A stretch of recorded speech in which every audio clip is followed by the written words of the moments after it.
Terus terus terus. Terus.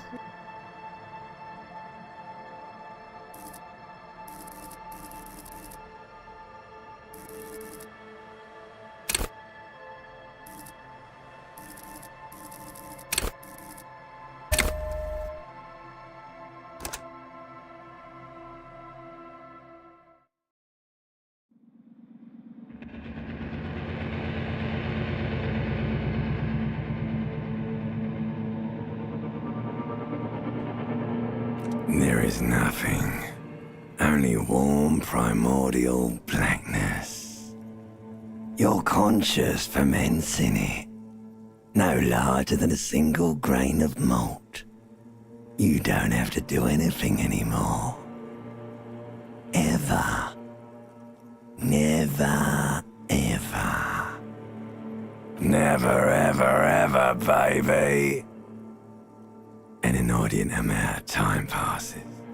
It is utterly void of struggle. No ex-wives are contained within it.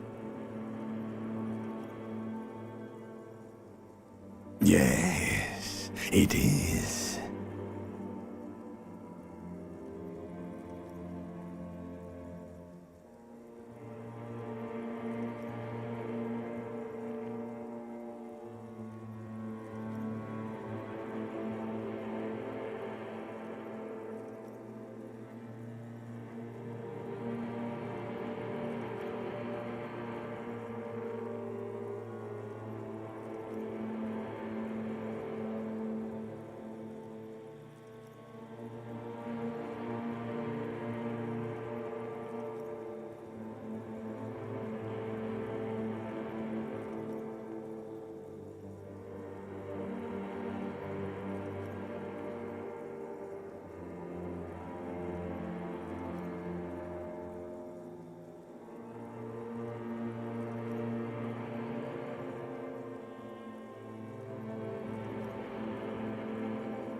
Эй, какого хера?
You got it, sweet brother.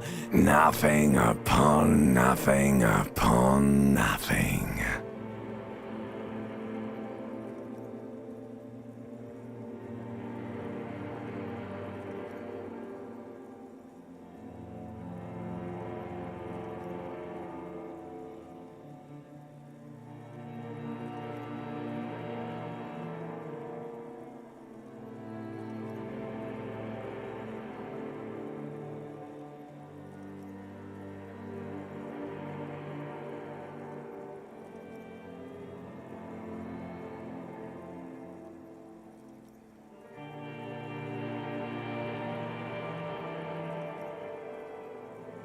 Coming right up, sir. Smooth passage.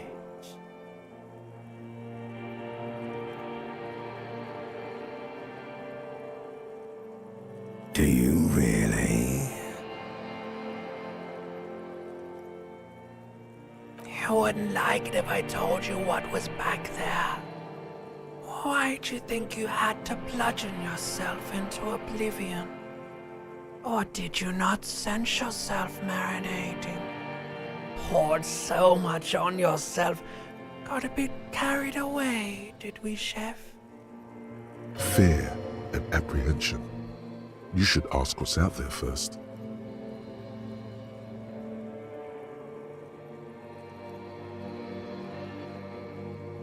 Yes, your one disco mother.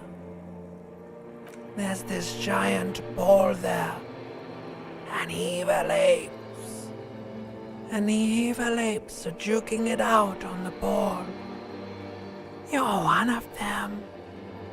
It's basically all just evil apes juking it out on a giant ball. You can't even make out it's a ball when you're joking it out. It's that large. Infinitesimally small. Vying for resources is just a stupid expression you picked up somewhere. The part of the presentation you want to take home with you is this. You have to beat the other evil apes in the face, or you lose. Yes, it is. And you drowned in that sadness a long time ago. You lost. The sound outside, you recognize it. It's a Caprice Canela motor carriage.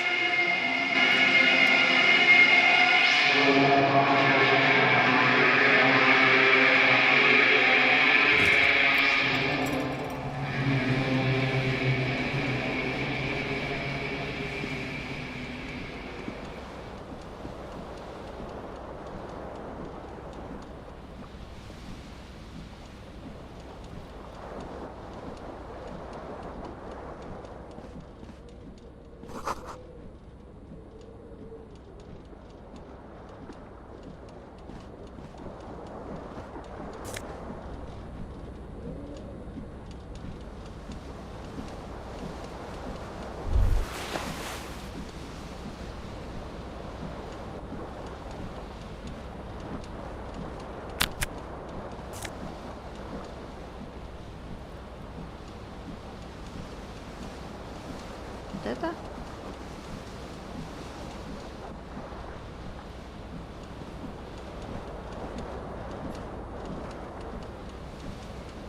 You hear a jingle. Keys are clinking in the pocket of your flare-cut pants. It says, whirling in rags, on the aluminium key ring. There is a single key on the ring. The number 1 is etched on it. It should open the door.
A mirror hangs above a bent and broken sink.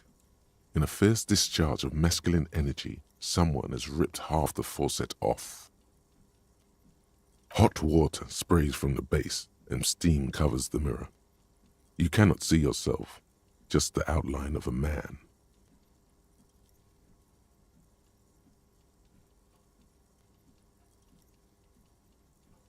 Suddenly, you realize you have no memory of the face that awaits you there, underneath the soft vapor.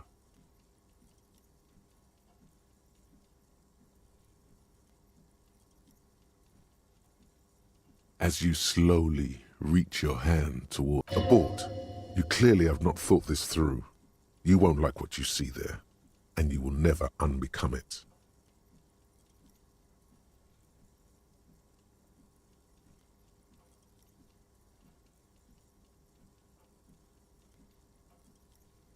Behold. You have no idea who this thing is, do you?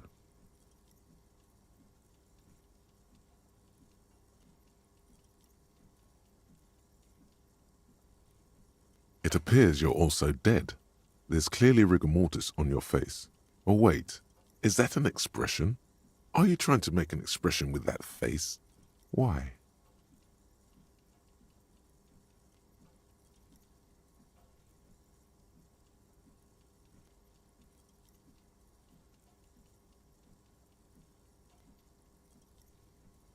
Please stop. It's horrible.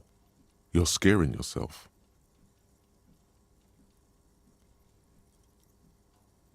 Oh my God. You can't stop. It's like it's not even voluntary anymore. You have worn that grin into your face and now it won't come off. What does it even mean? What is the emotion you're trying to convey?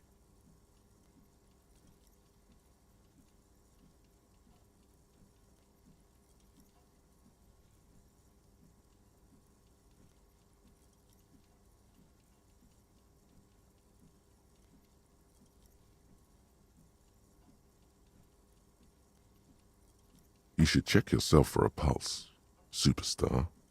From here it looks like a cadaverous spasm. You find no sign of life on your swollen neck. However, putting your hand on your chest reveals an irregular heartbeat. You appear to be alive, for now.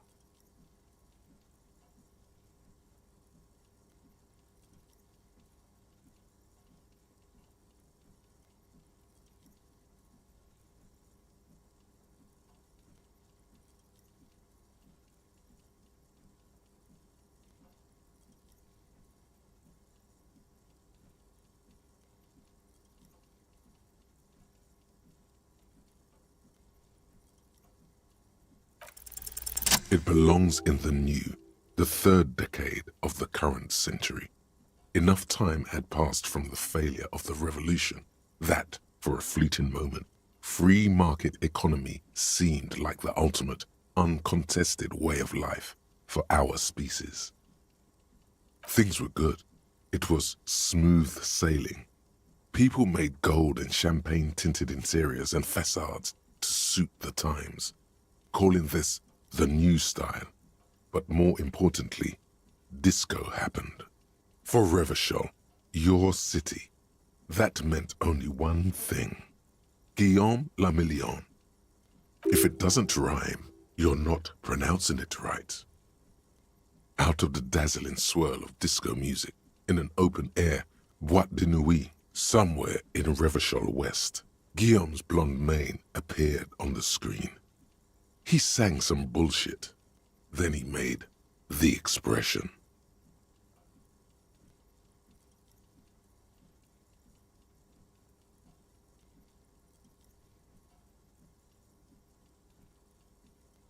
Some 20-odd years. There is a vast ocean of time between right now and the expression. Looking good on you, or anyone. Humanity has run aground in that time. It's a different world now. The expression is a relic.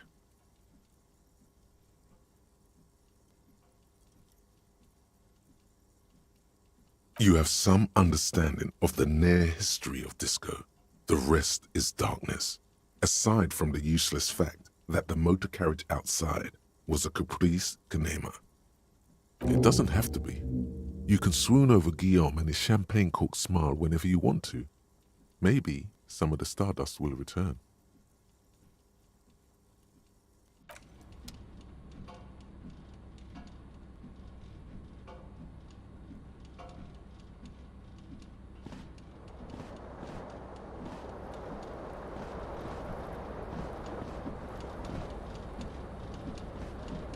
This fan has two chain pull switches.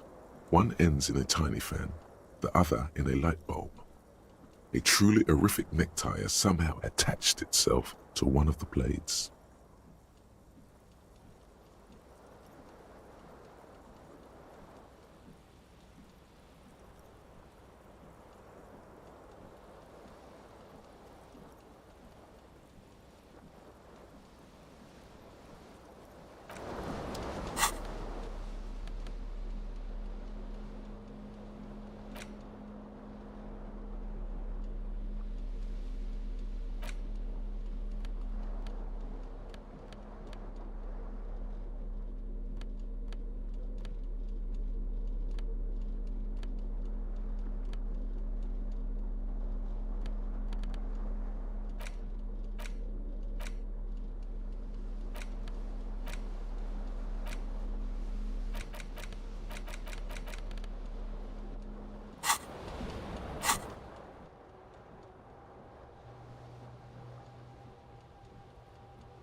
The window stands broken in its frame.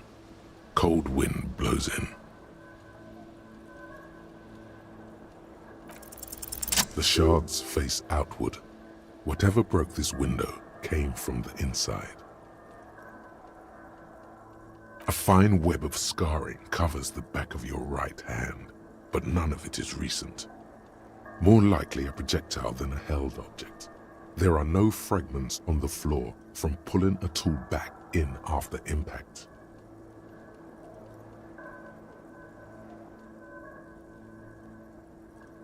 It is too large for a bullet, yet too small for a piece of furniture.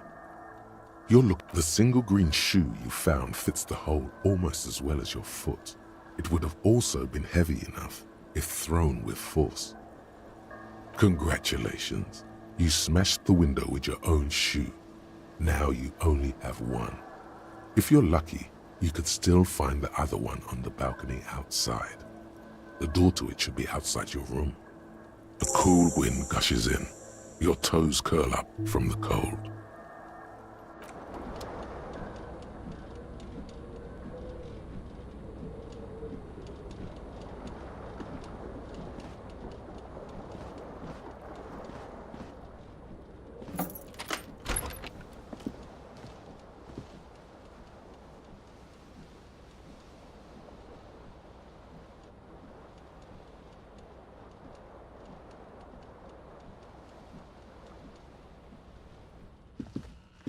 Hello, officer. The young woman raises a cigarette to her lips. Her eyes are brown and her face is speckled with birthmarks. She can't be more than 28.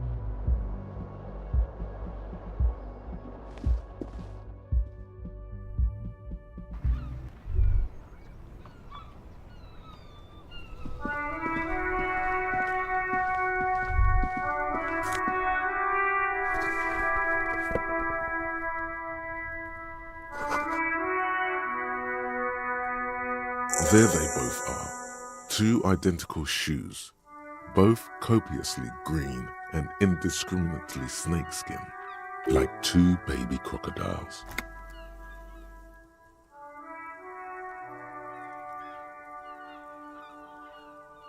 Good, they're balanced, comfy. Feels like the only good thing about you.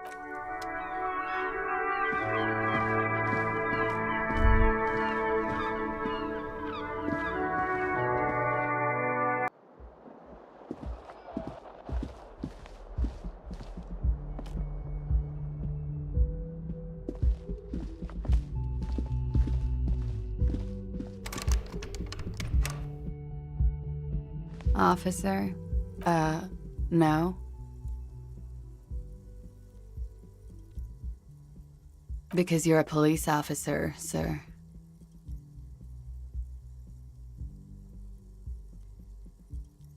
I'm not, unless you've been shitting us all this time.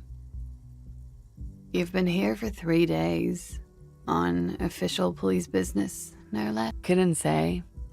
In truth, so far, mostly drinking.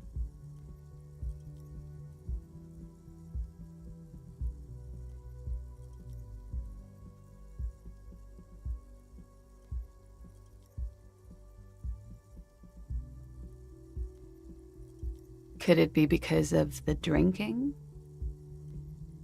She hasn't had time to put her makeup on. This is her morning cigarette. She looks tired, her beauty waning faster than it ought to at her age.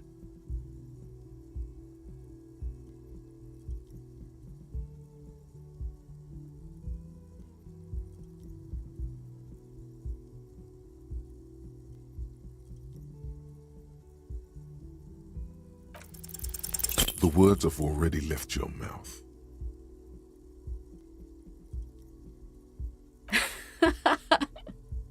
What was that?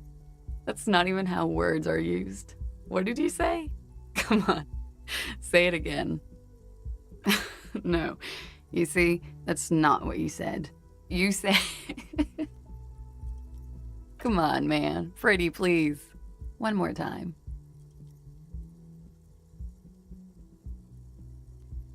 Goddamn right you did. You crazy asshole, you. What kind of cop are you?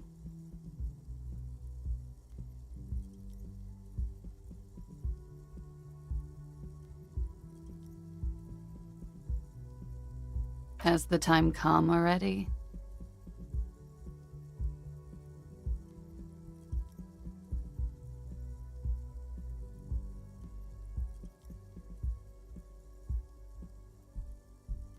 You're one intense cop. Anyone ever tell you that?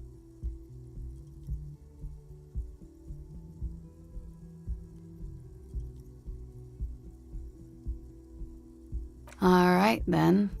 Looks like I should go and prepare for what's to come. And thank you. This has been delightful. It's gonna suck for you later when you have to interrogate me.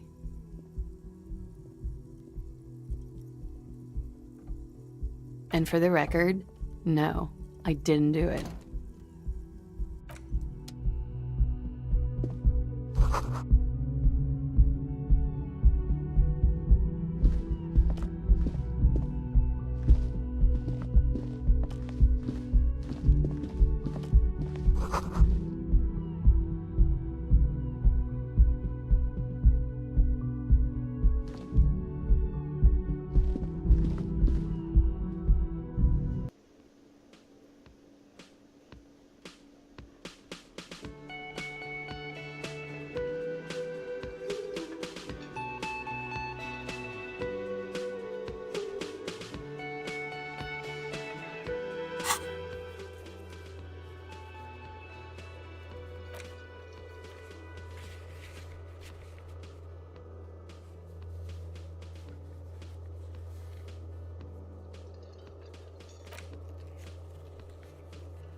This fan has two chain pull switches.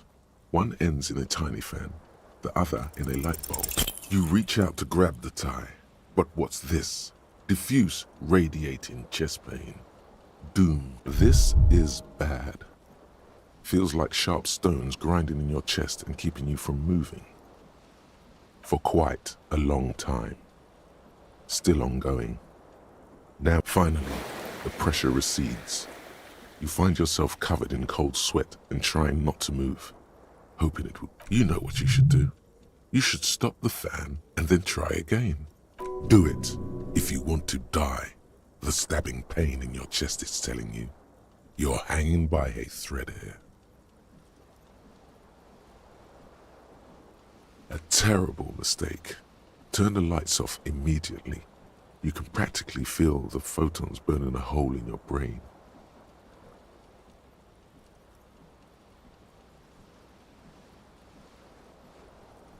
Your eyes burn with photosensitivity. It's not good. The blades come squeaking to a halt. It should be easier to reach the tie now.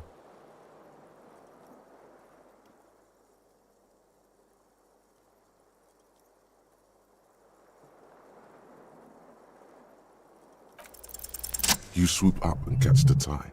Snap. It's released from the blade. What you have in your hand is a truly hideous necktie with 4 or 5 different patterns. The knot reminds you of a noose.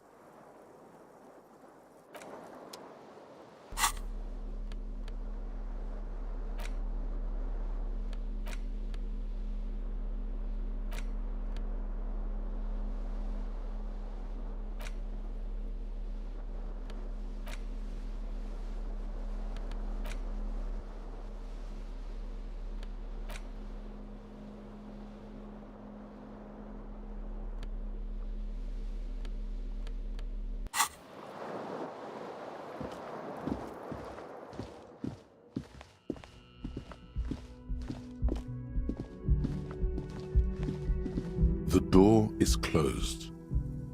There is no answer. You hear the shower being turned on. Somewhere, a tremendous loneliness comes over you. Everybody in the world is doing something without you.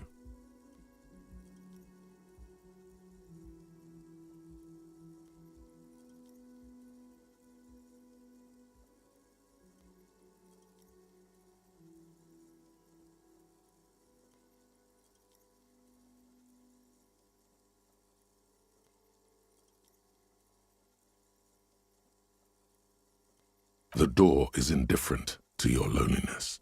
The world does not care.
You should totally sing karaoke here, the first chance you get.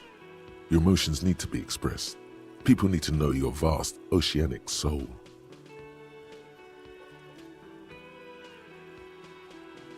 Of course, at this point, precise measurements of your soul can only be performed from the outside, through a PA system, by other people.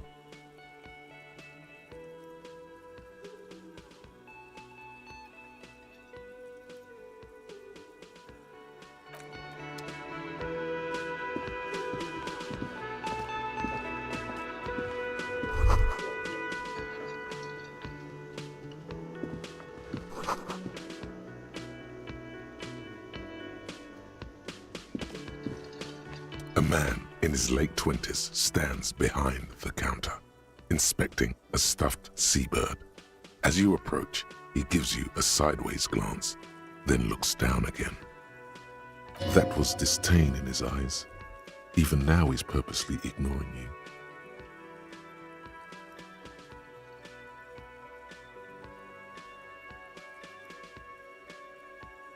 A competent work of taxidermy. The white and brown seabird lies among piles of coasters and drying mugs, one of its wings broken. The man is trying to mend it. Looks like the bird was ripped off the shield that was used to mount it, most likely on a wall. This is the Great Skua. The seabird is the symbol for the discovery of the Insulindian Isola, the part of the world you are in right now. The small steel tag says as much. The Great Skua, Ste Koari's Skua. Look, your buddy is over there. Why don't you go and talk to him, okay? He pretends not to hear you, concentrating on the bird instead.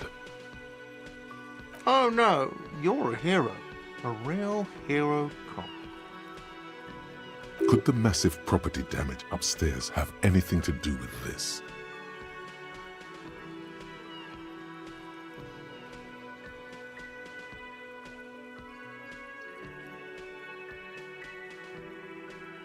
Yes, you are. A real decorated hero.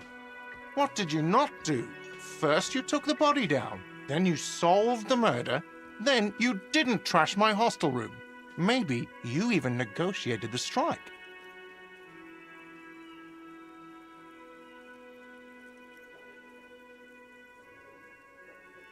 No, you see, actually, you didn't. You haven't done anything even remotely useful since you got here.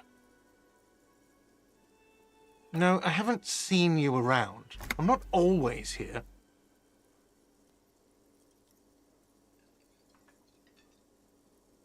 No, I'm not the bartender. I'm the cafeteria manager. He's very animated all of a sudden. This seems like a touchy subject. I have 3 cafeterias to manage. 3. Sylvie tends the bar here, not me. I'm only standing in. She just, you know... His eyes dart from left to right. This man isn't lying, but he is hiding something. So now you're a cop. Oh, forget it.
Hello, sweetie. You shouldn't keep your colleague waiting.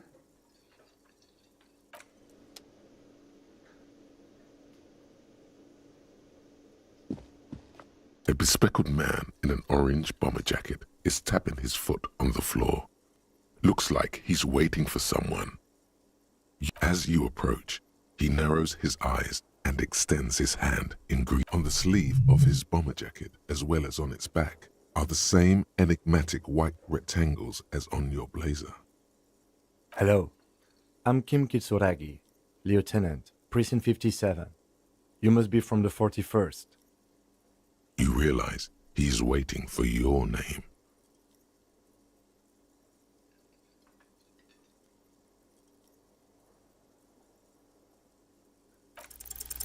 Concentration makes you squint your eyes. Your name should be deep gold and orange, like a forest fire looming on the horizon, but mixed with the stench of liquor rising from your breath.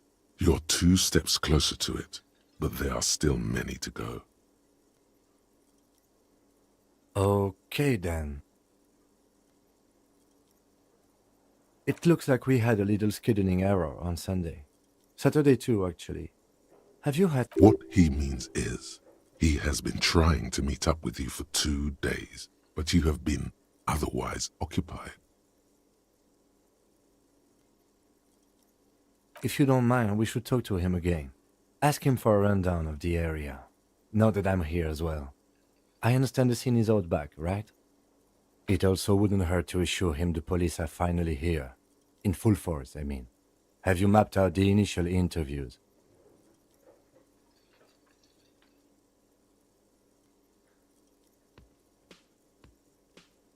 Good. But even if you haven't, we'll have time for that after we take a look at the coroner's case. Have you removed the dead body from the tree? So, the body is still in the tree. This is the first time you detect a weariness in the lieutenant's voice. It is where it has been hanging for 7 days straight. We should go there as soon as we are done talking to the owner.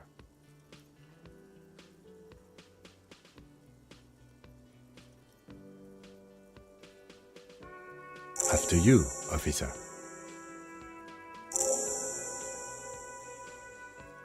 If you're about to embark on an investigation, Shouldn't you have a badge? You mean you don't have a badge?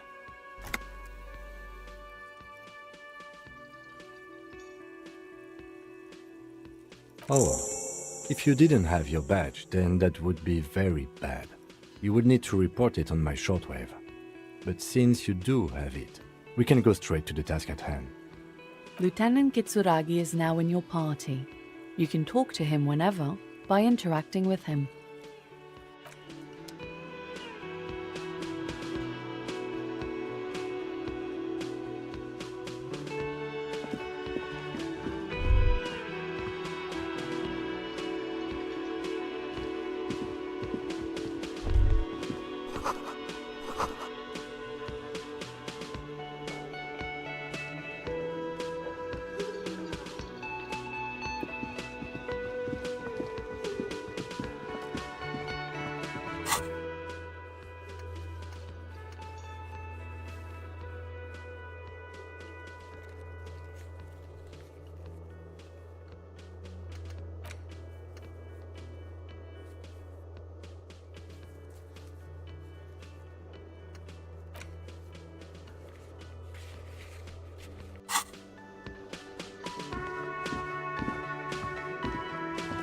The man with the unimpressive beard notices. Mr. Gart, right? You run this place. Yes. I am Kim Kitsuragi from Precinct 57. This is an inter-district investigation, so joining me from Precinct 41.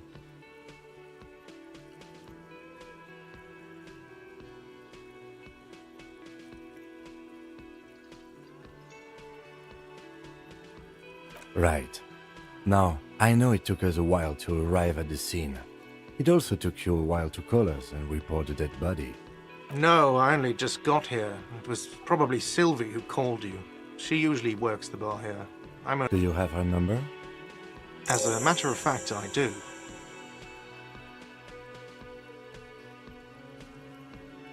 This sounds like something you can use to call. You said you just got here. From where? Are you a local? What, of Martinez? No, I live in Jamrock. I only sometimes come here to keep an eye on the place. This is just one of the many cafes. But you still know your way around, yes? In case we need directions. Yes, I know where some things are, but as I said, I don't live here. I just used to work here, and I'm not going to start work. I didn't imply that. Detective. I have everything. You?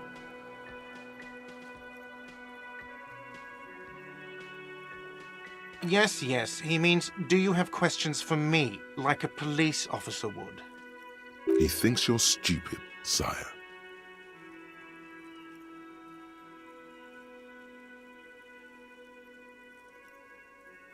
Haven't you asked me that already? What is it with you and this woman? She has nothing to do with this. Okay, you got me. She went away because of the dead body out back. And because I asked for her number. That's why Sylvie went away. I hope you appreciate that. Thank you.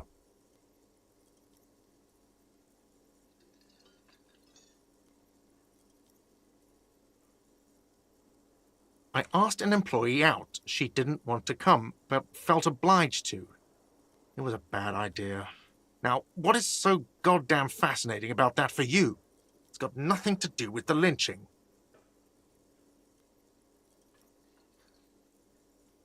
Good for you. Was there something else? I'd like to get back to what I was doing. Behind this building, there's a courtyard. They hoisted him up on a tree there.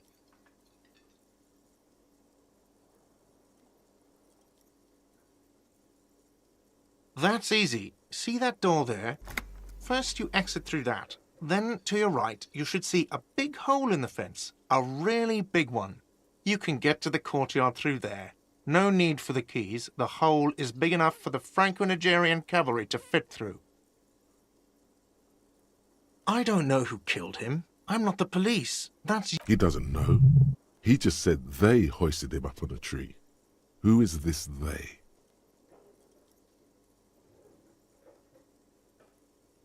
Oh, people are saying it was the union dock workers, that it was a lynching.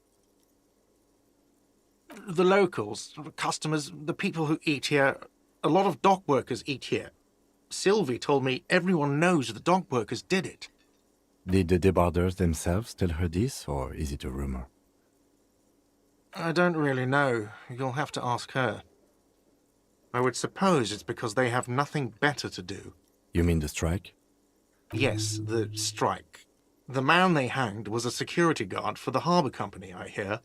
A mercenary. The unionistas probably thought they'd send a message.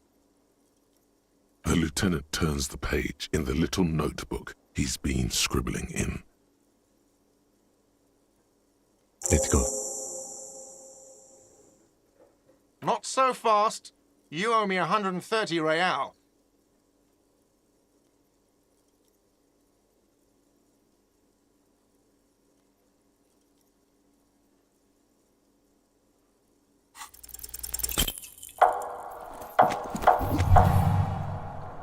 One moment you're running like the wind, then you've suddenly turned around and are giving him the finger, furiously, with both hands.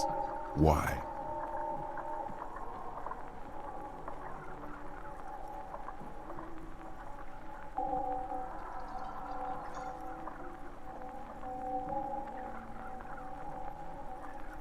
That's true, yes, and it's worrying.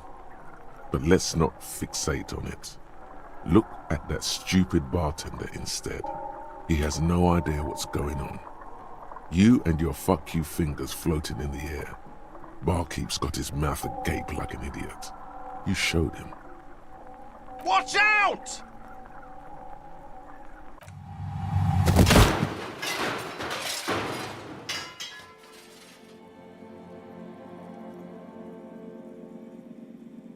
Everything goes dark.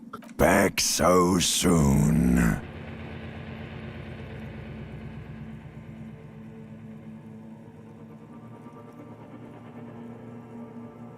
Admit it, you just missed the quarter line. How's it going out there? Are the tiny apes screaming about money yet? Did one of these tiny apes have a pale green face?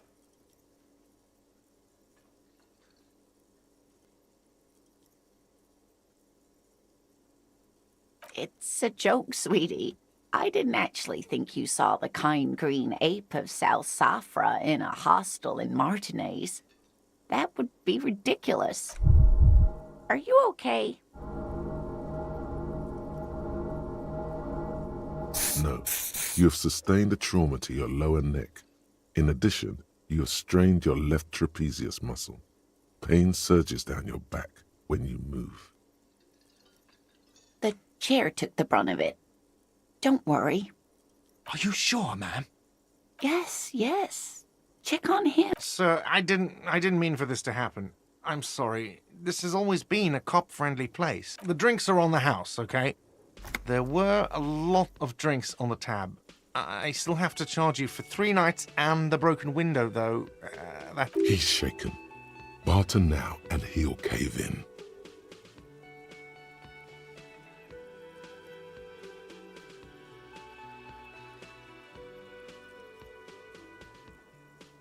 Okay, fine. I'll take it off your bill. Sleep in a post-apocalyptic hellhole if you want to. Just know I won't give you another room. Not entirely cool. You still owe me 60 real for 3 nights stay. If you don't have it by tonight, I can't let you back up there. And for God's sake, watch out for yourself.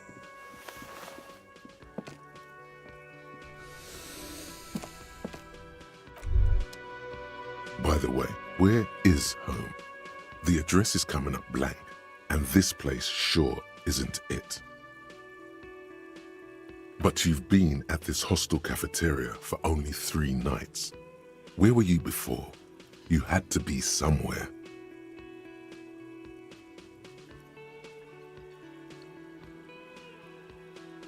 You don't really know, do you?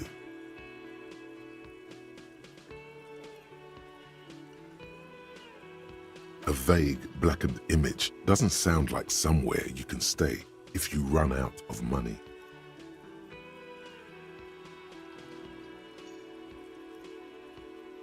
You can try.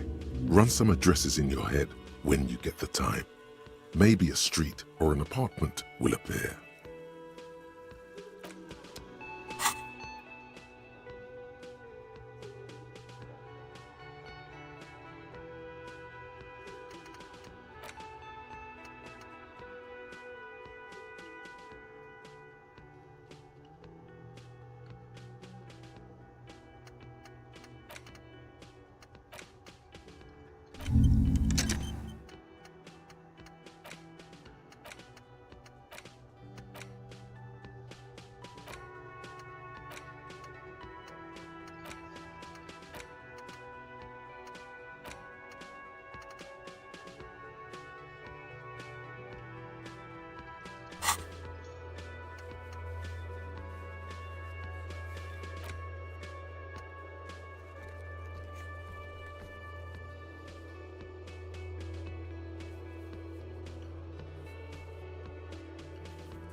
Yes?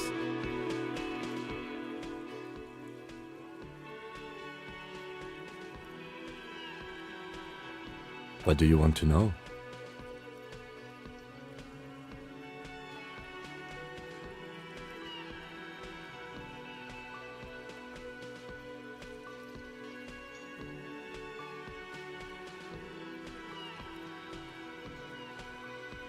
Maybe you can tell me what you do know to help me narrow it down a bit. Then you are not that far behind, actually. Do you want me to brief you? 3 days ago, the RCM Emergencies Desk received a report about a security guard who was found hanged in Martinez. An anonymous caller said there was a dead body behind the Whirling in Rags hostel cafeteria. The cadaver had been there for 4 days. No one had come to investigate. During that time, the victim had been stripped of his belongings. The caller did not identify him, but used the word lynching. There is an ongoing labor dispute between the local dock workers and the logistics company Wild Pines. I was told we should approach the death as part of this dispute.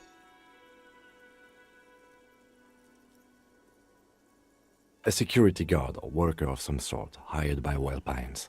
This was just hearsay from Martinez, of course. They didn't identify themselves in any way. The tone was muffled using a device of some sort. The desk could identify neither the callers. There's a strong prejudice against involving the RCM in what's seen as union matters. The dock workers' union is the de facto police in Martinez. Now it appears they've started executing too. We cannot allow that.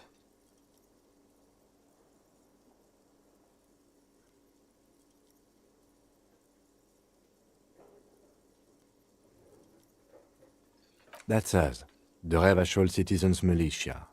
We're the police in this city.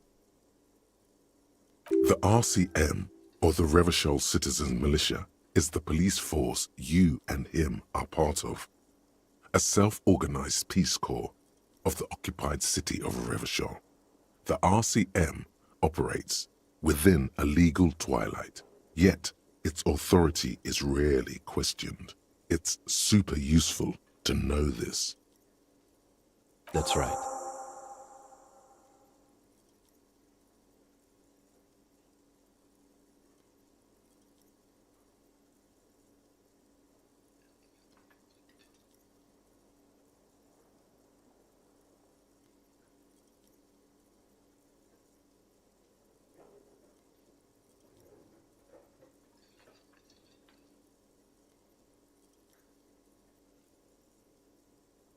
I'm afraid you and I are pawns in a pissing competition.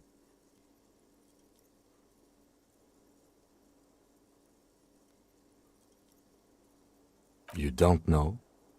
I assumed you were in on it.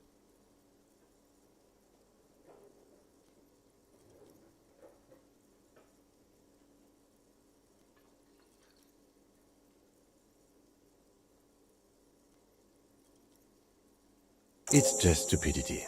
We shouldn't waste any more time on it. If you want my take, ask me after we've inspected the victim. Was there anything else you wanted to know about the case?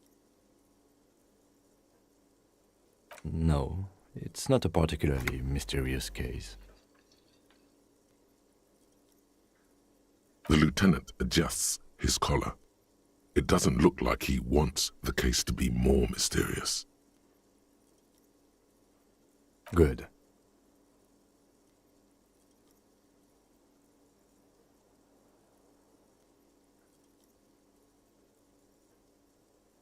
Excuse me?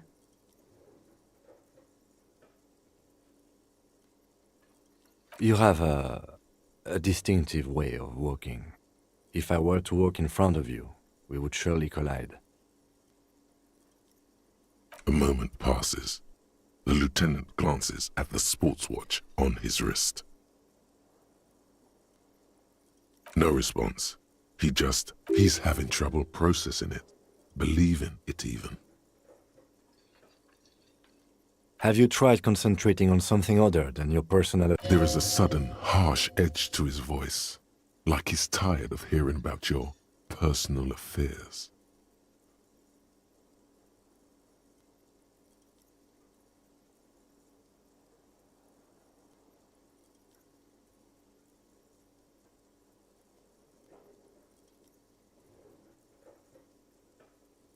Focus on other people's troubles, not your own. That is a relief. A moment passes. The lieutenant glances at the sports watch on his wrist. What do you want to know?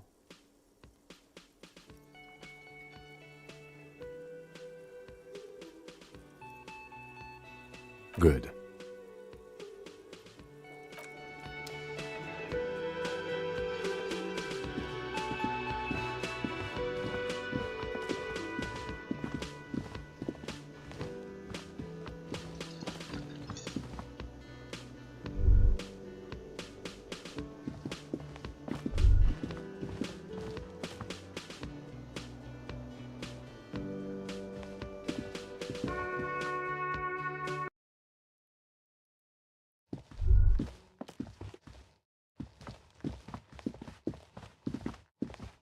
The door is closed. Still no answer. Still nothing. The lieutenant gives you a quick glance. This door can only be opened with a key or from the inside.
Kim also tries not to look at the pile of taped viscera on the carpet, or the weird suitcase on the hat rack, or the potted plant dying in the corner.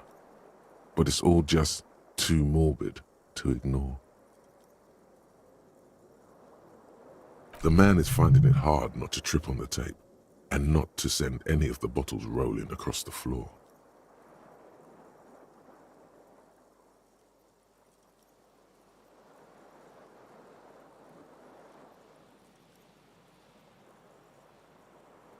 He takes a step toward the door, like he'd like to leave.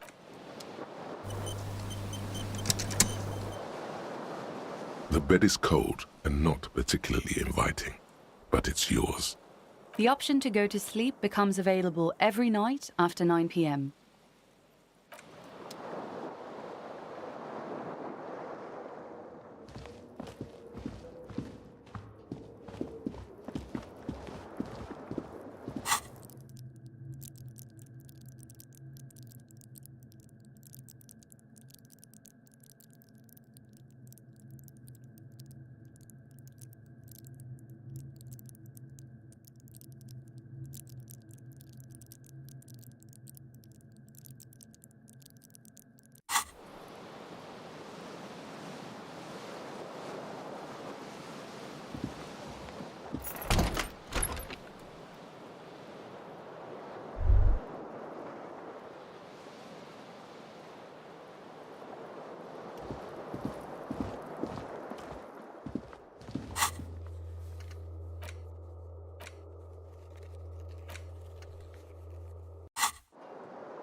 A mirror hangs on the bathroom wall.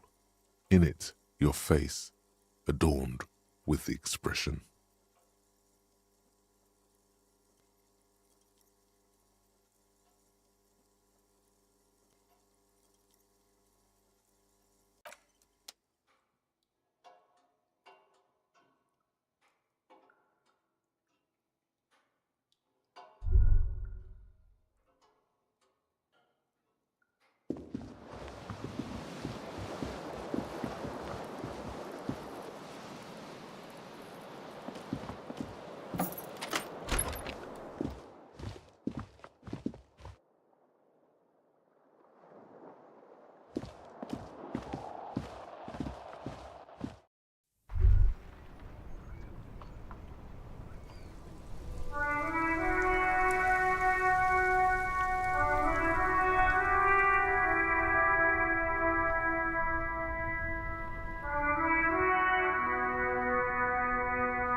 The theme on that pinball machine is a standard royalist theme, used on everything from pinball cabinets to full-flavor cigarettes.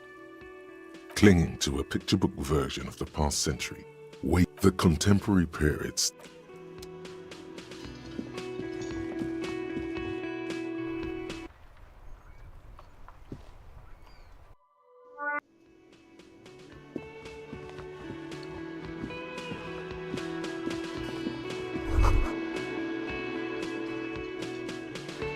That sugary black rum stain on the counter makes you teary-eyed with joy. It's almost touching how syrupy and sticky it is. How long have you been up already? Oh, excuse me. Do you have something better to do than lust for sweet syrupy rum and lemonade? With a twist of lemon? Maybe lime? Maybe who cares? Just rum?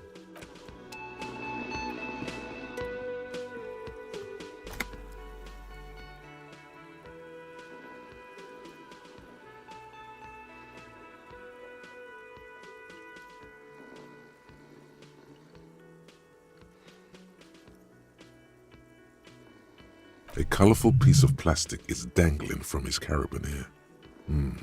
Makes on the counter, rolled out of his open hand, you see a blister pack of headache medicine. The man does not mind. You probably need them more than he does. You've just picked up some magnesium. This item is stored in the bottom left corner of the screen above your character portrait. Use magnesium to heal your morale if you have morale damage. It's a dock worker's ID, doubling as a shift card and a job permit. A young, able-bodied man stares back at you from the photo. Santiago S. John.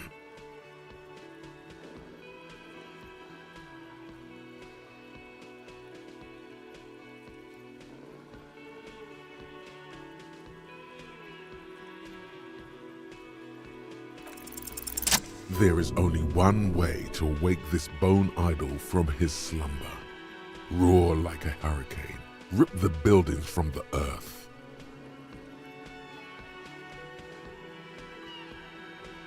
Why the yelling, man?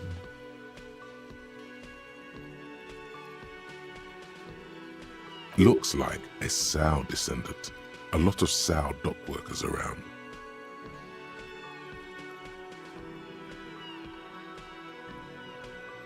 Really? You woke me up for that? Fine. What is it, officer?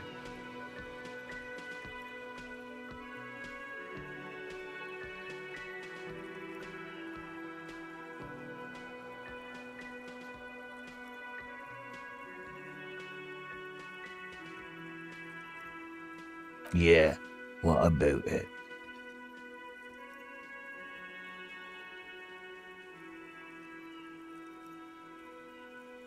You know, people die here every day.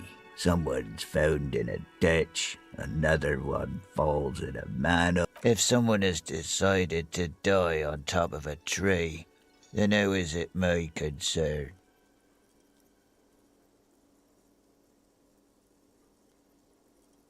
I can tell you this. Trouble's ahead. You heard what I said.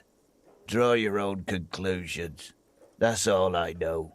The lieutenant gives you a little nod, then makes a note in. So Union people think he was a killer, he thinks.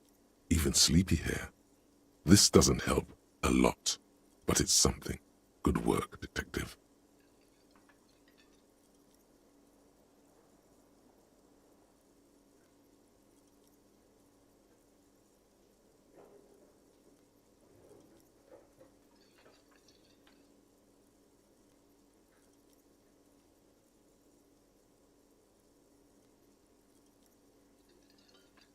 That's the name of my employer. I work it. He doesn't sound too enthusiastic about this. How's it going? Haven't you noticed what's going on outside? We're in the middle of a strike down at the harbour, trying to force some sense into the executive board of Wild Pub. For one, I get use some more shut-eye in the mornings. Right to work, right to sleep, I say.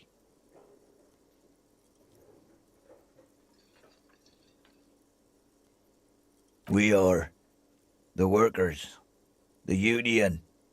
We know what we need, what's right for us. Okay, I guess there's also Everard. He's in charge of the union.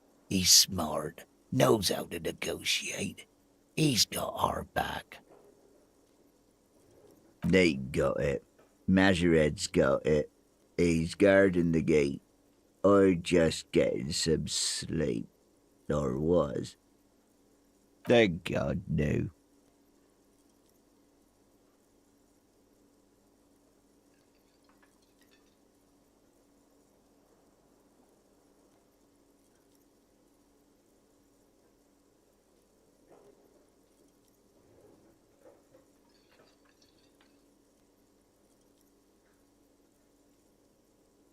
Brilliant. The dock worker doesn't.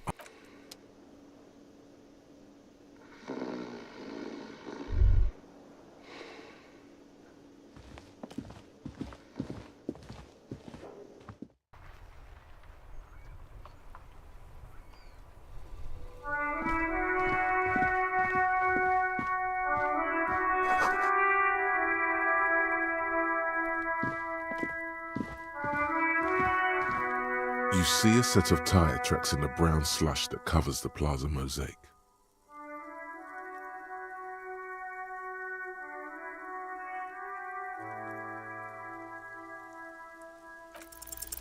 The tire tracks were left here by an unknown event that took place some days ago. It's a message, written in the language of burnt rubber.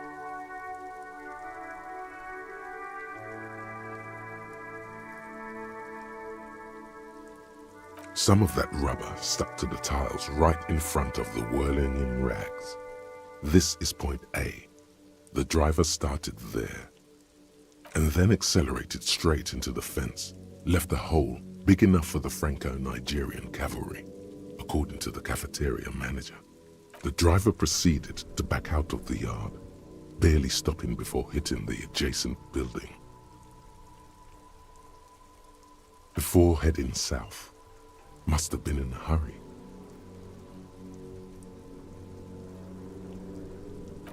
I'm not sure. There are plenty of traffic accidents waiting to happen in Martinez, with a jam right here on the roundabout. You could follow the track south. There seems to be a canal there. See where they went, if you find the time.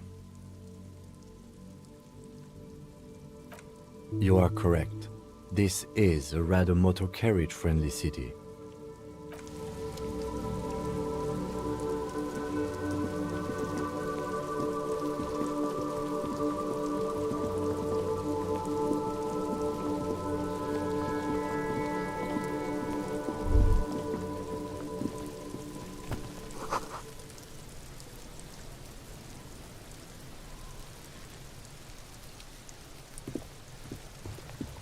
Kuno's got this! If there ever was such a thing as an ugly kid, then this is it. He's almost exquisite in his ugliness, like a gremlin.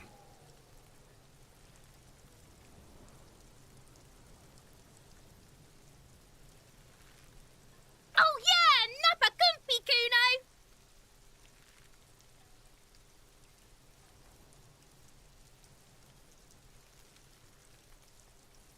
Right in the dick, Kuno! Get him right in the dick!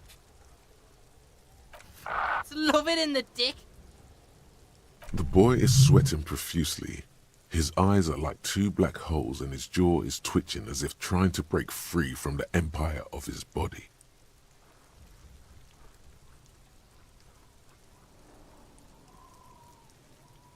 The kid is obviously high. Fuck that! Kuno, yeah! Right in the mouthhole! Shit'ems. The rake, Kuno! You should throw the rake at him, Kuno! The fuck? Does Kuno know what a rake is? Kuno's not a gardener.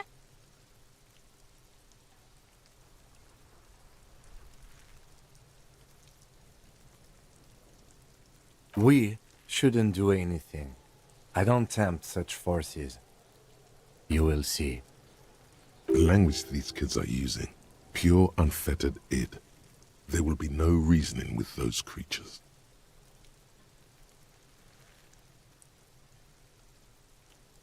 Alright, entertain the Kuno. Show me what you got. What you got there? What you got, huh? Show me what you got. The kid moves his hands like a basketball player dribbling fast.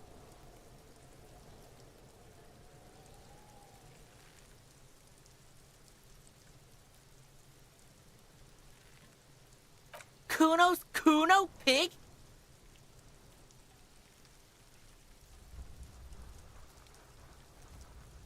The fuck are you calling a third person?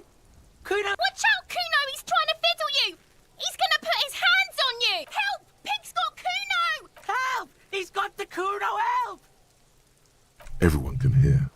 You need to get the hell out of here before. Help! He's the... Escalate, Kuno! Pigs in here, Kuno! Somebody, please!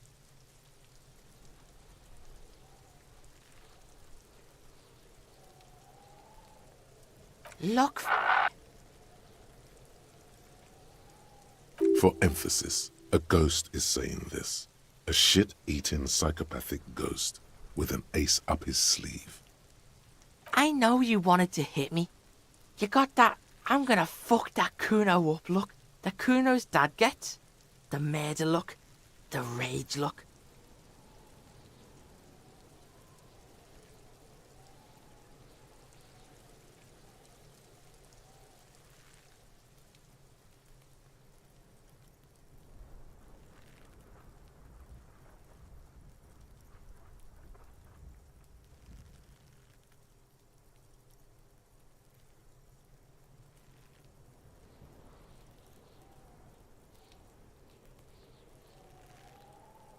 I can. Kuno can smell that violent shit. I know what you were thinking. I'm gonna fuck that Kuno up.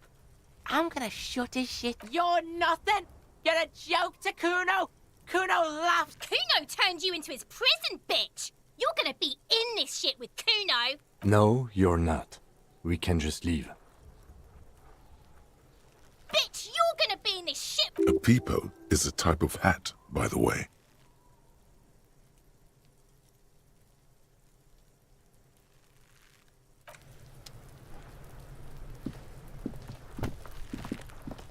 The corpse looks at you with bulging white eyes.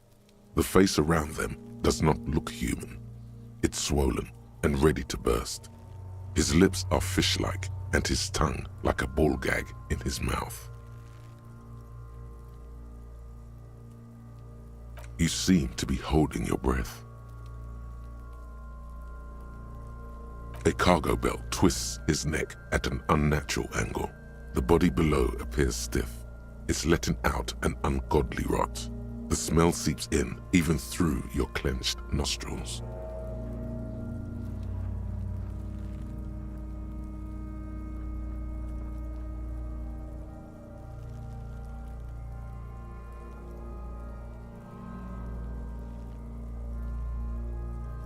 Active decay. It's okay to throw up, officer. No one is judging. He's about to blow! Cop's gonna blow, Kuno!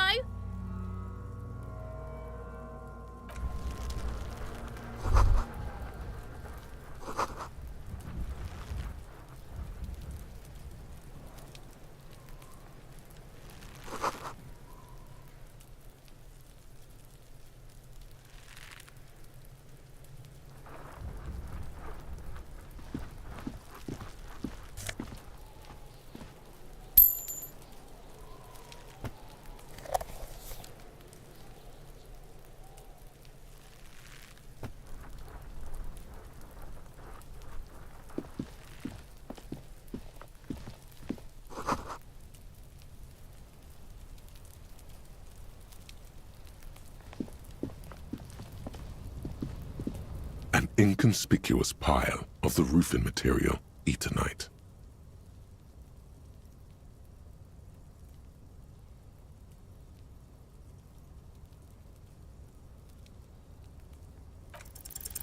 Because it's nice and orderly, well-laid pallets, easy on the eyes.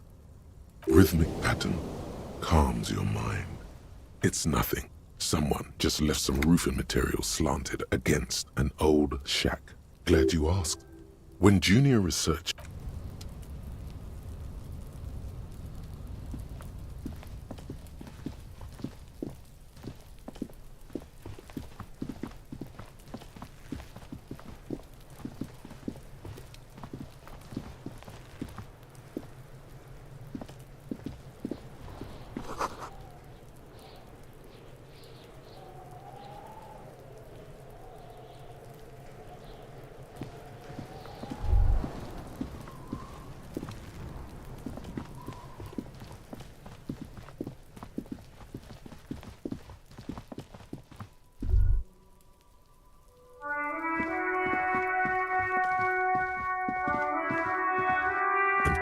call box with a matrix of push buttons lists all the companies in the East Delta Commerce Center.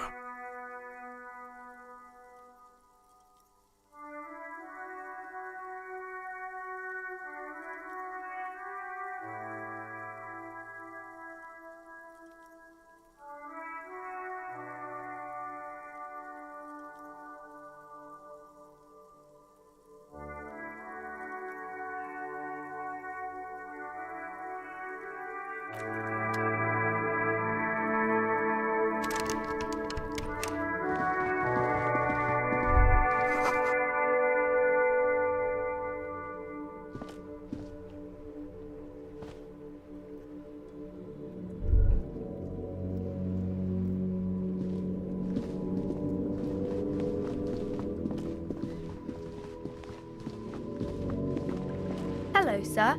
Step right in. The store is open.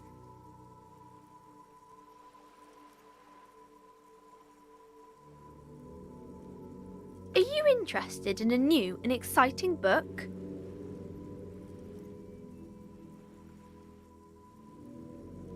Okay, sir. I'll try to answer any questions you have. I hope they're about books. My name is Annette, sir. My mum, her name is Plaisance. She owns the store. She's inside minding the register or organising the stock.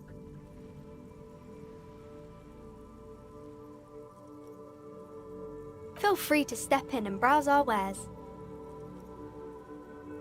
I'm signalling that the store is open. Otherwise, people might not know. They'd miss out on the crime, romance, and biographies of famous people.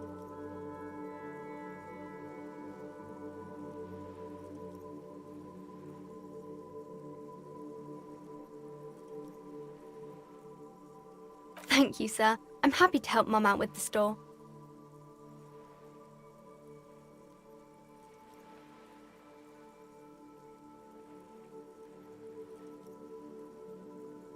I do my studies at home at the moment. I have to help Mum keep this place running.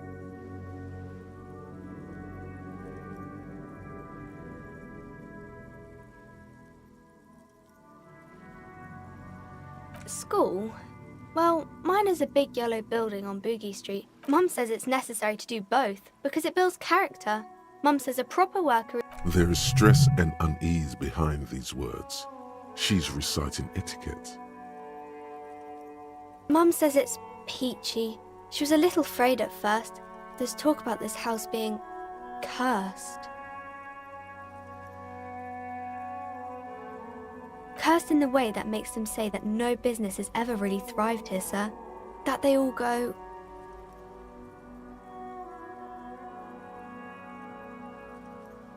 Exactly, but we've been doing fine so far.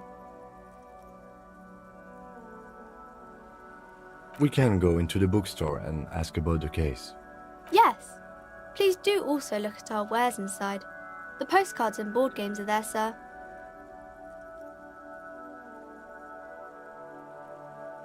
Nothing really, sir. Mum doesn't allow me to sneak around in the back rooms or the cellar. I don't really know what's there. Maybe I can tell you about some of our books instead.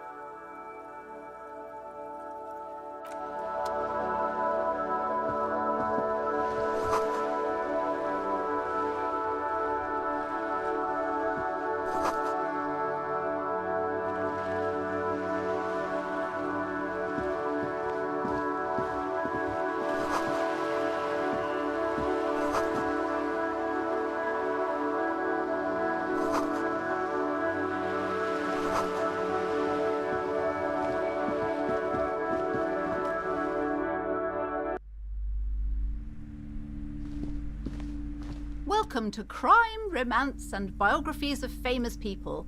Be welcome, and please take responsibility for the energy you bring into this space.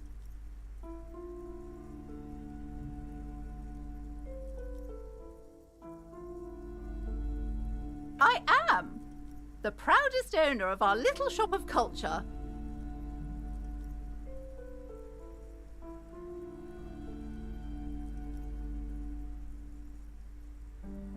Annette, yes, my daughter. I hope she wasn't slacking off again with her nose in science fiction. Tell me, was she at her post doing her job like a proper girl? Wonderful! Did you talk to her? Great! On a scale of 1 to 10, how compelled were you to buy books after talking with her?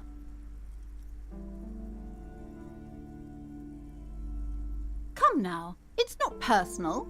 It's about proper sales practices and market research. My precious, her dedication brings joy to my heart. If you have children, I hope they turn out as great as my Annette.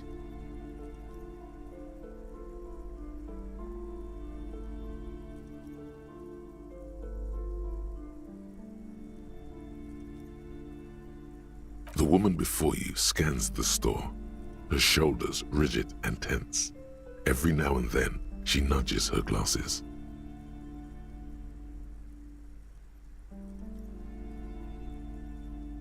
Cursed? Who said that?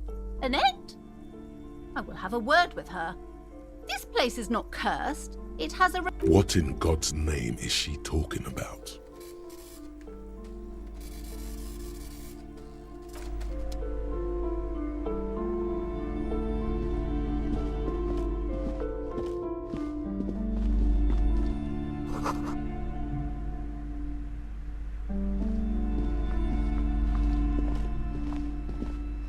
A small mountain of colorful board game boxes. There are numerous types of games for all ages. A lot of shelf space seems to be taken up by Wirral-related merchandise.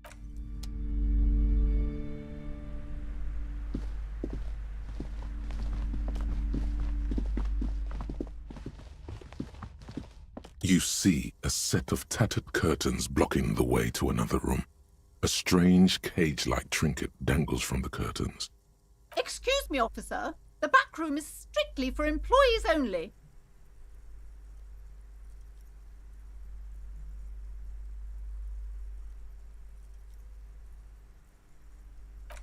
You see some kind of charm, an irregular polyhedron assembled from bones, sticks, and straw. Inside, a disturbing fish head with empty eye sockets stares at you.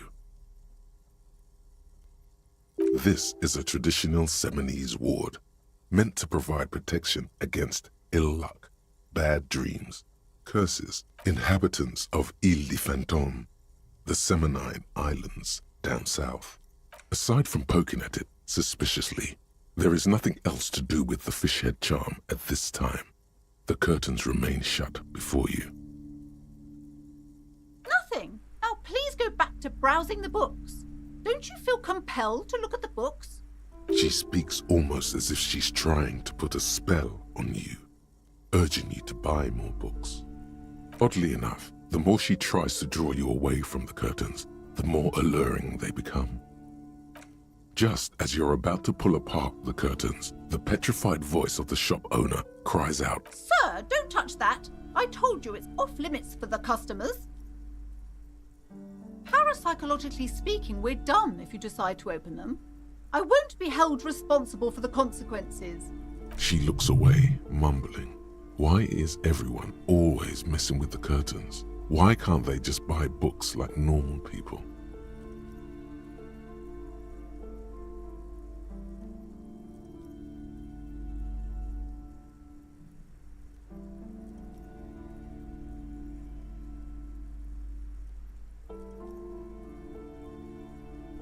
No! Please just talk to me, officer. Come here and let's talk this through before you decide to do anything. Talking is always good. Go see. The curtains, tattered with age and covered in dust, hang before you, as if taunting you.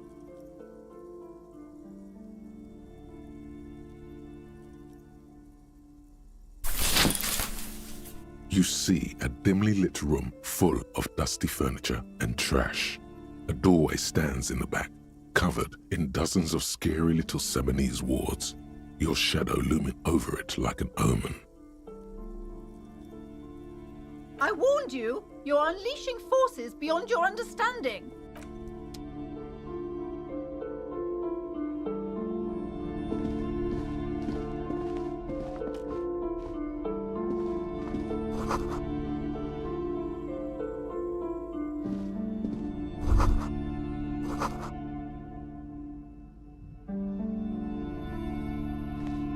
A heavy door with a missing handle stands before you, covered in dozens, if not hundreds, of Seminese trinkets and charms. It appears to be locked.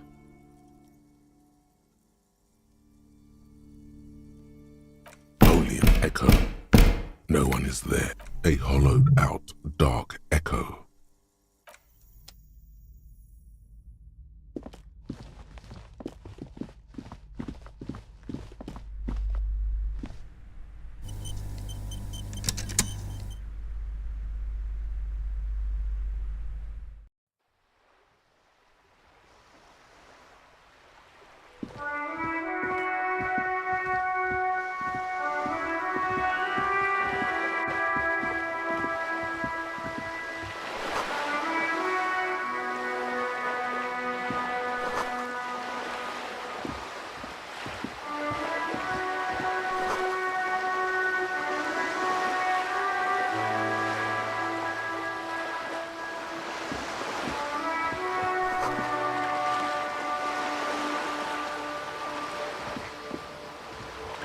This coin-operated viewer is facing southwest. Its coin slot is full of fossilized bubblegum, rendering the machine permanently inaccessible.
The RCM in Martinez. What can I help you with? Of course. What can I help you with? Me? I am just a god. She hides it well, but behind the sweat and dirt there is something else in her rigid posture.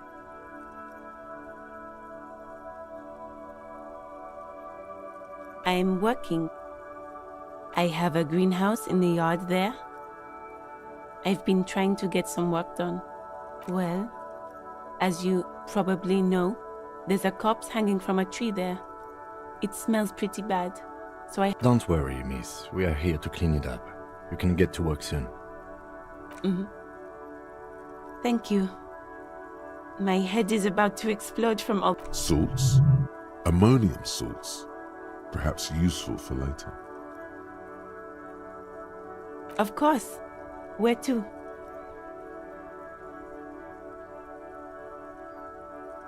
It's just water. No, actually, I think they call it the Martinez Inlet. There are some islands in the bay, but they're hard to reach. There's the pier, the Cape Side apartment buildings, some more tenements. Not a lot, really. The harbor gates, some kind of commotion, I think. I don't follow the local politics. A fleet store too. Some shops and a bridge. The canal bridge leads to the coast, but it's broken, I think. Some kind of accident probably. Just coast. There's a little fishing village there, and a fish market. But that got closed down ages ago. What do you mean?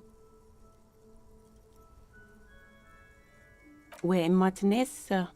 This intersection is called Roundabout North, I think. No problem. She's very well composed. Back straight. Of course. I won't hold you back. If there's a corpse, then you're going to need those gloves for the autopsy. Sure, keep them. I have another pair.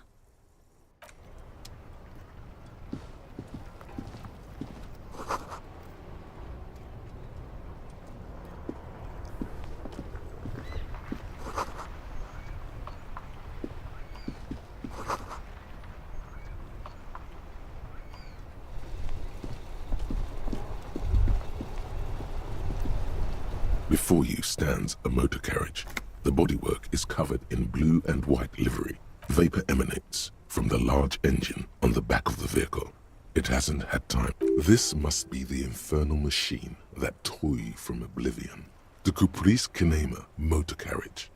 In the cabin, you are welcomed by a set of steering levers, a radio microphone on a hook, a pull-out toolbox under the seat, and the soft glow of the fuel preheater gauge. A scent of leatherwork and heavy fuel oils washes over you.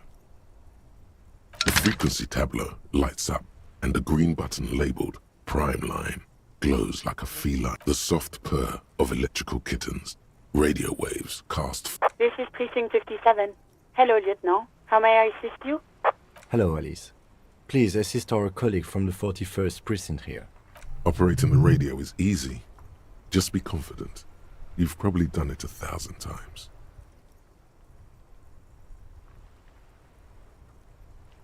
This is Officer Alice Demetri, Precinct 57. How may I assist you? Under the green Prime Line, a yellow saved button catches your eye. You wonder what the lieutenant's default radio station is.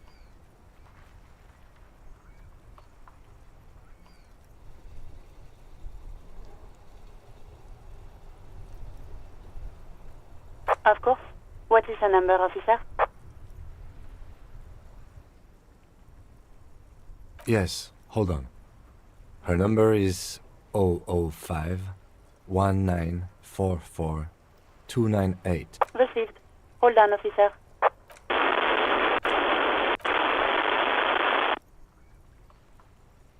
Lieutenant Kitsuragi slowly begins to tap a little rhythm with his right foot. Officer, I have Sylvie Malaika on the line for you. Yes, hello?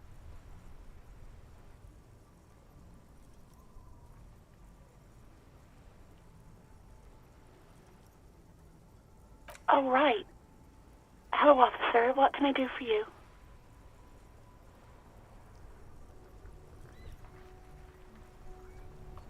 You mean, why did I leave the bar? Honestly, I'm not really comfortable discussing it with you, sir.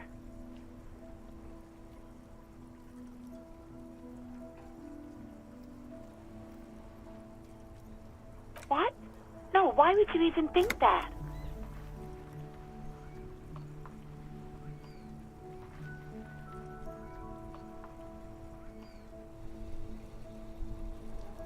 Please, don't bring Gart into this. It's none of your business.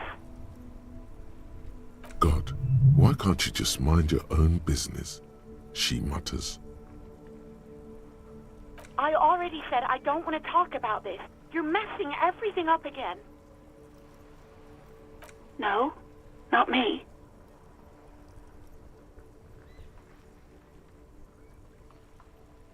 No, sorry. I don't. Not a lot of people have phones around here. Copper thieves. People don't have the money to have the cables put in again. They use the union. It was someone else. We'll find them sooner or later, officer. It just might take a while. What? Of course it bothered me.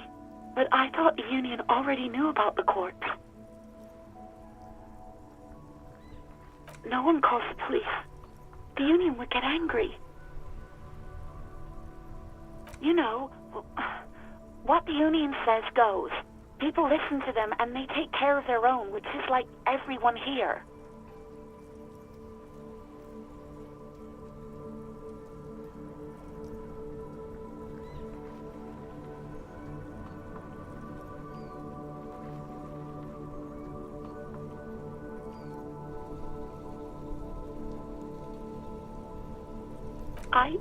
I didn't want to get in trouble. Push her further. Show her the error of her ways.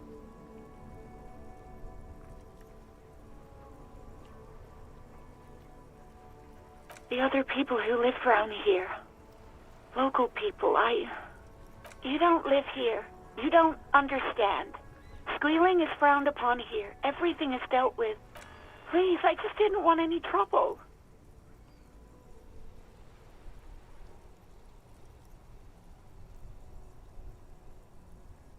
I didn't know I had to report it. I thought someone would take him down eventually.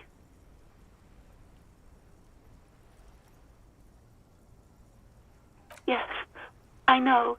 It's just... Was there anything else? Yeah, go on. I do hope so. Please, don't call me again. Bye.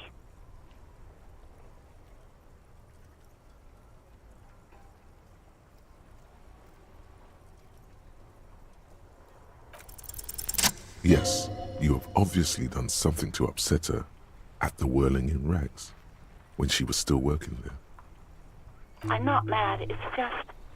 You were so drunk and so emotional all the time, and then the skua thing happened. It just made me want to quit.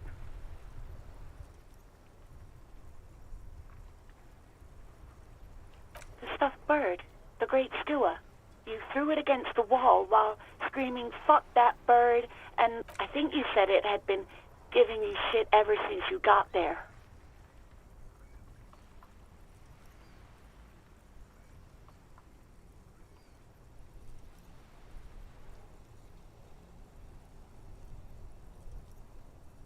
Didn't seem like you had fun doing it, though. You hear a sigh of relief on the other end of the radio. Anything else I can help you with, officer? Just a second, officer. 10-2, 10-5. This is 41st. Come in. Over. The man uses relay code. You got this. You're a cop, and cops know relay code. 10-4, message received. 10-5, relay message. What's your status? Over. 10-18, state your message, sir.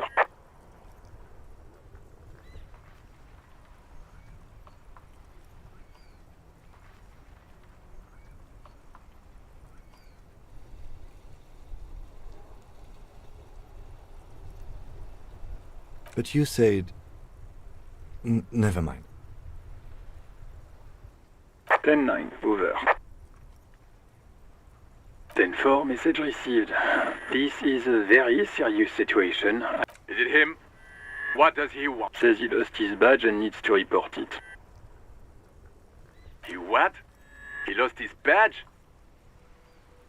Who lost his badge? Dick fucking Mullen. Who do you think? It's Officer Dick Mullen from the bestseller Dick Mullen and the Lost Identity. Dick Mullen is not your name. It's the name of a fictional detective who... Defend yourself. Immediately. They're laughing at you.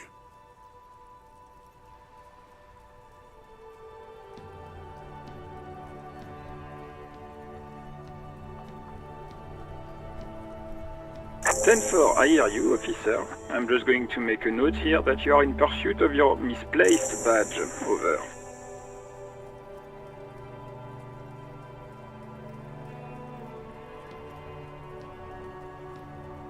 Fuck me! Mac, come here! You've got to hear this! Dick Mullen... What's going on? Super Cop here lost his badge. He lost his badge. He lost his goddamn fucking badge. 10-9, come again. New heights even for Captain Sober. Ask him.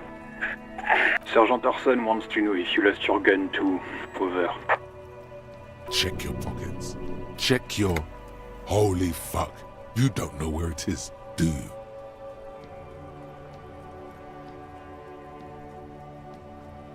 Okay, it's gone. Your gun is most definitely...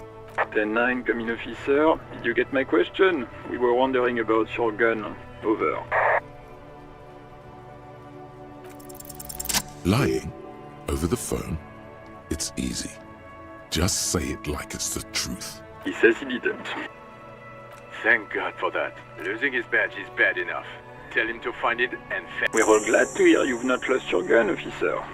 You need further assistance? Over.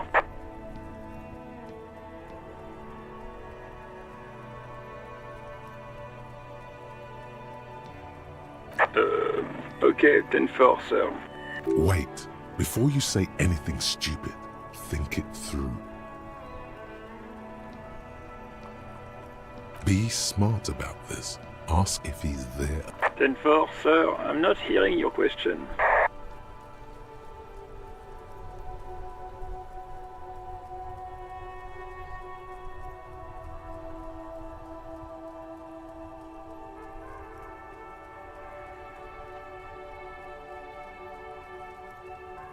That's a negative, sir. I got 10-12 visitors present here.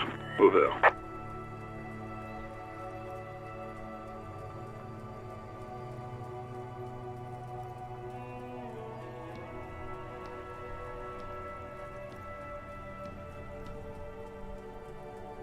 What? What is it? He wants to verify his info. But of course, it says Dick Mullen, High General of the Revacholian Cavalry Force. Tell him to stop wasting time. What do you need, sir? Over. Understood, sir. Over.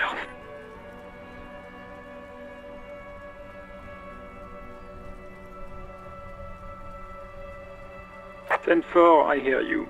I don't have the authority to grant your request, but... What does he want now? He's asking for money. Is he I don't think he is. Don't give that asshole anything. Right. That's a negative on the additional funds, sir. Over.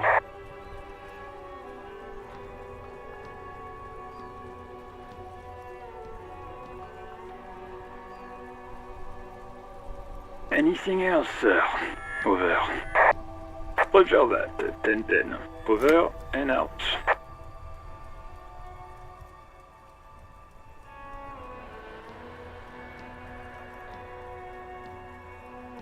A metallic drawer slides out from under the seat and clicks into place. The tools... He's clearly a little protective of his tools. But what can you do? Work is work.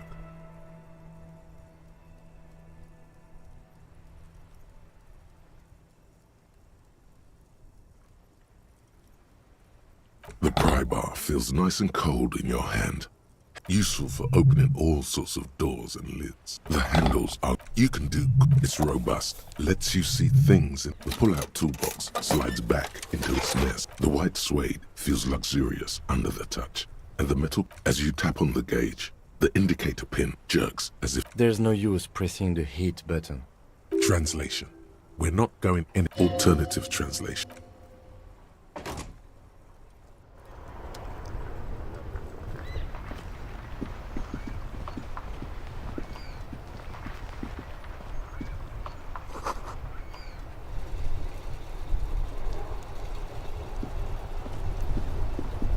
The worn and beaten wooden planks of the bench do not look overly comforting. We can sit on benches after we've solved the murder. Let's go. You can revisit the bench if you ever need to pass the time when Lieutenant Kitsuragi...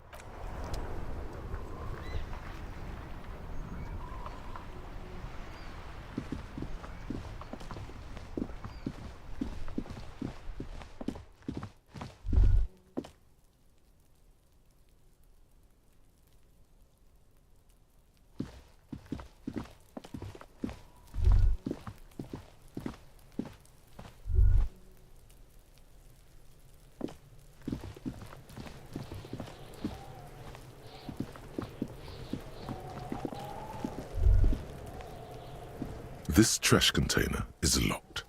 The sliding lid has a padlock that says, whirling in rags. Just a trash container. Your fingers start to itch just looking at that padlock. We could try using a pry bar. The one you took from my motor carriage, or... We might want to ask for a key from the manager of the Whirling in Rags. He probably has one. And he also has information.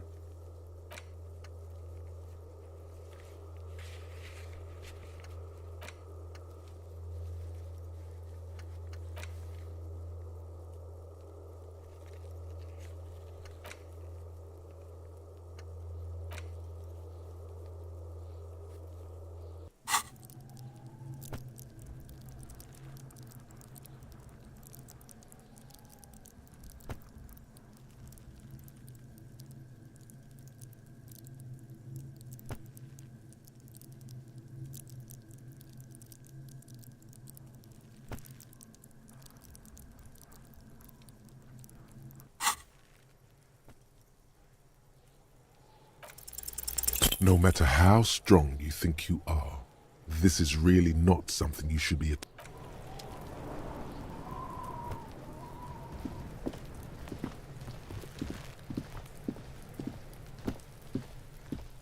There are several footprints in the mud, left by work boots.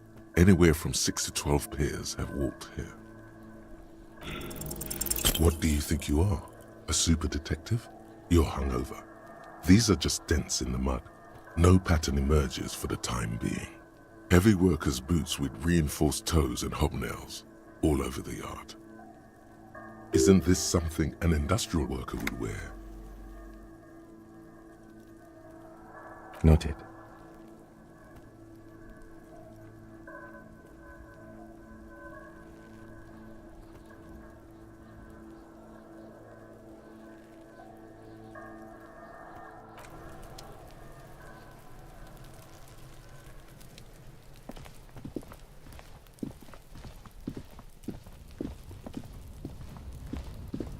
An inconspicuous pile of the roofing material, Eternite.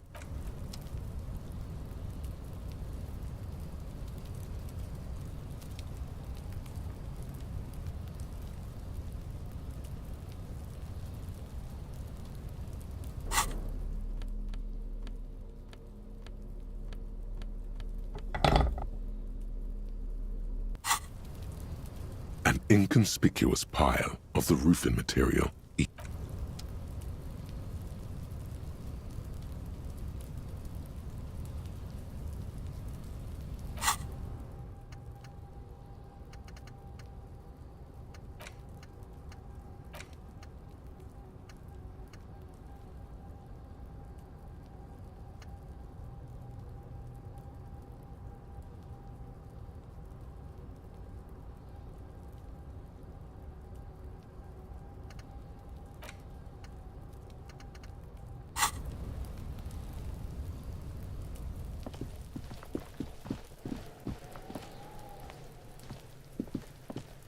There he still is, looking right through you with his white eyes. The body below is in.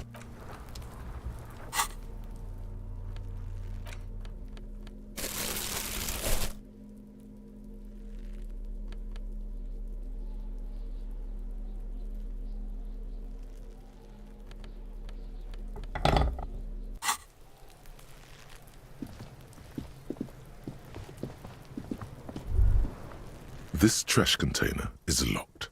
The sliding lid has a padlock that says, whirling in rags. Force time isn't happening. You've jammed the pry bar under the lid, but it just isn't bending. Let's ask the manager for the key.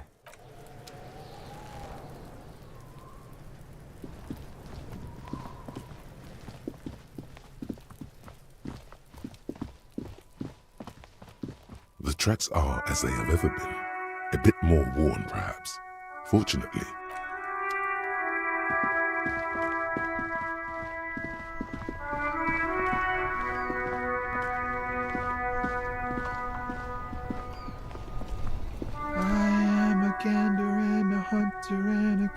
A simple little cadence. He seems to be making it up as he goes. From another planet.